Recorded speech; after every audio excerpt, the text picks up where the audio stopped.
Assalamualaikum warahmatullahi wabarakatuh. Kami dari kelompok 15 pada mata kuliah Kimia Minyak Atsiri akan mempresentasikan bab 16 yang berjudul penggunaan minyak atsiri pada bidang industri. Pertama-tama, perkenalkan saya Istiqomatri Andini dengan NIM 3211191039 dan teman saya. Izin perkenalkan diri, nama saya Helmi Abdul Ghani dengan NIM 3211171039. Izin memperkenalkan diri, perkenalkan nama saya Mustika Juliani dengan NIM 3211191033. Baik, bab 16 penggunaan minyak atsiri pada bidang industri. Yang pertama ada bab pendahuluan.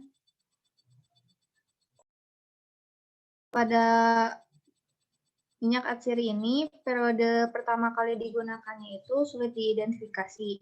Namun, terdapat ada dua pernyataan tentang awal mula perkembangan minyak atsiri, yaitu menjelang periode abad ke-19 dan zaman Mesir kuno. Pada zaman Mesir kuno, penggunaan minyak atsiri ini ada dalam skala besar pada masa pemerintahan Ratu Hatshepsut pada 1480 sebelum Masehi, dan ditemukannya pewangian berharga sebagai simbol kekayaan dan posisi sosial di banyak penggalian arkeologi Mesir. Sedangkan pada menjelang periode abad ke-19 ini terdapat dua penemuan, yaitu pada pertengahan abad ke-14, yaitu penemuan Queen of Hungary Water yang merupakan parfum beralkohol pertama dalam sejarah yang dibuat untuk kelahiran Ratu Polandia, yaitu dari Hungaria, dan pertama dipersembahkan pada Raja Charles V. Sedangkan kemudian ada pada abad ke-18, yaitu penemuan parfum Eau de Cologne. Penemuan parfum ini diperkenalkan berdasarkan campuran bergamot dengan minyak jeruk lainnya yang digunakan hingga sekarang. Aroma jeruk ini merupakan kreasi dari Jean-Marie Farina yang merupakan seorang peracik parfum keturunan Italia yang menetap di Prancis dan mendirikan sebuah pabrik pada tahun 1749.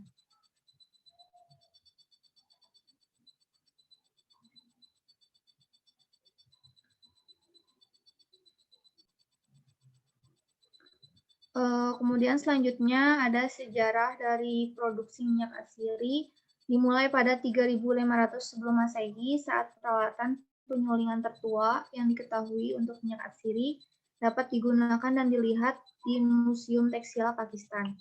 Dalam sejarah dikatakan India kuno, Cina, dan Mesir merupakan lokasi di mana minyak atsiri diproduksi secara luas sebagai obat-obatan, perasa, dan wewangian. Minyak atsiri dalam parfum pertama kali itu di Eropa kemungkinan besar dari timur saat Perang Salib dan mulai mendapat sertifikasi status profesional oleh Serikat Pembuat Parfum Prancis di Grasse oleh Raja Philip tahun 1990. Kemudian minyak atsiri dalam makanan. Penggunaan minyak atsiri sebagai bahan makanan itu sudah ada sejak zaman kuno, seperti penggunaan jeruk dan minyak peras yang digunakan untuk pembuatan permen dan makanan penutup di Mesir kuno, Yunani, dan Kekaisaran Romawi. Adapun contoh lainnya itu dalam pembuatan es krim yang dikenalkan oleh Catherine de Medici di Prancis yang disajikan pada Raja Charles I dalam bentuk krim beku. Pada tahap ini, pertumbuhan konsumsi minyak atsiri sebagai bahan penyedap rasa dan pengharu mendorong munculnya sejumlah besar produsen di Prancis, Inggris, Jerman, Swiss, dan Amerika Serikat. Adapun ini tabel dari beberapa perusahaan dan negara dan tahun didirikannya.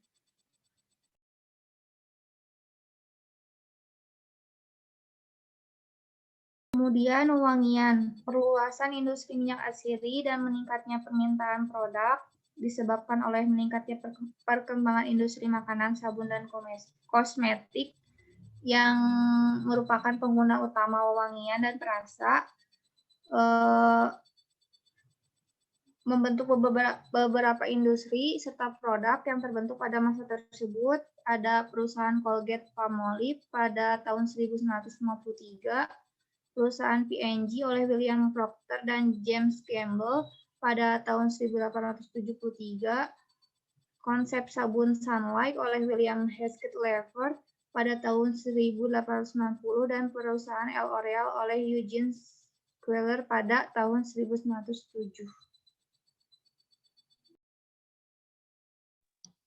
Baik, selanjutnya akan saya lanjutkan. Selanjutnya yaitu rasa. Selama periode waktu yang sama, sekelompok pengguna minyak esensial lainnya memasuki pasar pada tahun 1790. Istilah air soda untuk air jenuh karbon dioksida sebagai minuman baru muncul untuk pertama kalinya di Amerika Serikat. Dan pada tahun 1810, yang pertama paten Amerika Serikat dikeluarkan untuk pembuatan tiruan air mineral gas alam. Keberhasilan pasar dan posisinya sebagai salah satu minuman ringan AS paling populer dimulai dengan presentasi selama di mana beberapa makanan penting lainnya memakan rasa produk-produk es krim, roti gulung, hotdog, dan roti hamburger juga ditampilkan. Perkembangan industri minuman ringan menjadi sangat penting karena merupakan konsumen utama minyak esensial, terutama yang berasal dari jeruk. Cukup untuk mengatakan itu saat ini, menurut mereka laman web hanya minuman yang diproduksi Coca-Cola yang dikonsumsi di seluruh dunia dalam jumlah yang melebihi 1 miliar minuman per hari.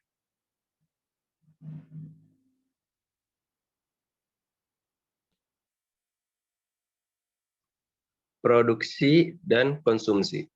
Dalam sejarah penggunaan industri minyak esensial sebagai bahan perisai dan pewangi menunjukkan bahwa industri perisai dan pewangian berskala industri nyata dikembangkan pada paruh kedua abad ke-19 bersamaan dengan transformasi manufaktur menjadi industri. Kuantitas yang disajikan dalam berbagai sumber terkadang sangat berbeda. Misalnya konsumsi meta arvensis diberikan sebagai 5.000 dan 25.000 ton per tahun. Yang lebih rendah mungkin berkaitan dengan penggunaan minyak secara langsung. Semakin tinggi termasuk minyak yang digunakan untuk produksi mentol kristal. Baik, selanjutnya akan dilanjutkan oleh saya, yaitu mengubah tren. Sampai pada paruh kedua abad ke-19, formula dari parfum dan perasa pada umumnya berasal dari minyak esensial dan beberapa bahan alami lainnya, seperti wax, civet, amber, resins, pomades, dan tentars. Hal ini merupakan suatu gambaran atau langkah awal yang baik untuk kemajuan minyak esensial di masa sekarang. Salah satu contoh pada buku pegangan mengenai wewangian yaitu Dr. Heinrich Hirzel dalam Toilettenchemie memberikan formula untuk parfum mawar putih berkualitas tinggi. Kemudian contoh lain yaitu pada buku Felix Colale Livre de Parfumeur mencontohkan formula mawar putih yang hanya mengandung 1% minyak mawar, 2% ros absolut, 7,5% minyak lainnya, dan bahan aroma kimia lainnya. Pada pertengahan abad ke-20, formula parfum dipelajari untuk mempertimbangkan bahan kimia sebagai bahan yang paling konstan, stabil, dan berguna sebagai komposisi wewangian. Namun, jika melihat dari parfum yang baru diperkenalkan dalam beberapa tahun terakhir, dapat diamati kecenderungan yang sangat kuat untuk memperkenalkan beberapa bahan minyak alami, resin, dan absolut dalam campuran wewangian. Tren back to nature dapat menciptakan area baru untuk penggunaan minyak esensial di berbagai produk lainnya. Pertumbuhan yang sangat pesat dapat dilihat pada sektor kosmetik. Rata-rata dosis wewangian dapat menjadi lebih tinggi jika dibandingkan dengan rata-rata dosis pada perasa dalam produk makanan yang menggunakan dosis lebih rendah. Meningkatnya jumlah konsumsi minyak esensial pada perasa dalam produk makanan dikarenakan tingkatnya konsumsi pada produk makanan tersebut. Ada pula yang disebut dengan oleorin, yaitu produk yang dikombinasikan dari minyak esensial dan bahan yang berasal dari tanaman lainnya. yang pada umumnya terdapat pada spesies pedas seperti cabai, lada, pimento, dan lain-lain. Berikut tabel dosis rata-rata wewangian dalam produk konsumen dan kandungan minyak atsiri dalam senyawa wewangian. Dapat dilihat, parfum merupakan produk pertama yang memiliki dosis rata-rata dari kandungan yang mengandung minyak atsiri paling banyak. Bertahun-tahun setelah Perang Dunia Kedua, penggunaan aroma yang berasal dari minyak esensial dianggap memiliki target pasar yang bagus, baik dalam bidang parfum maupun dalam bidang perasa makanan. Meski demikian, dengan berkembang pesatnya kebutuhan bahan yang beraroma di bidang industri, tetap ada efek sampingnya, di mana munculnya produk-produk bahan yang beraroma kimia ini dapat menimbulkan bahaya bagi kesehatan maupun lingkungan. Bahaya bagi kesehatan dapat berupa alergi pada kulit salah satunya. Dengan adanya hal ini, bermunculan pula riset-riset yang lebih luas mengenai keamanan bahan kimia, dan disertai pula riset-riset mengenai pengembangan bahan sintesis yang aman. Selain itu juga, pertumbuhan pertanian dan perkebunan menghasilkan nilai-nilai ekonomis, salah satunya terciptanya lapangan pekerjaan untuk negara-negara berkembang. Perkiraan nilai jual kosmetik dan peralatan mandi yang berbahan dasar alami mencapai 600 sampai 800 juta euro di Eropa, Amerika Serikat, dan Jepang.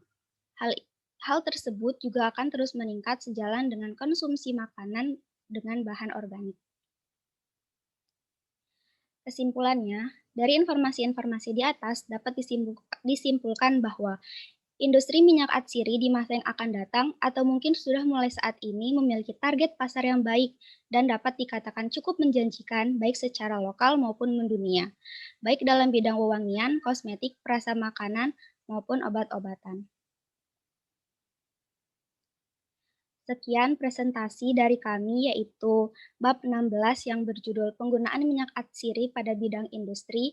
Mohon maaf bila banyak kekurangannya. Wassalamualaikum warahmatullahi wabarakatuh. Waalaikumsalam warahmatullahi wabarakatuh.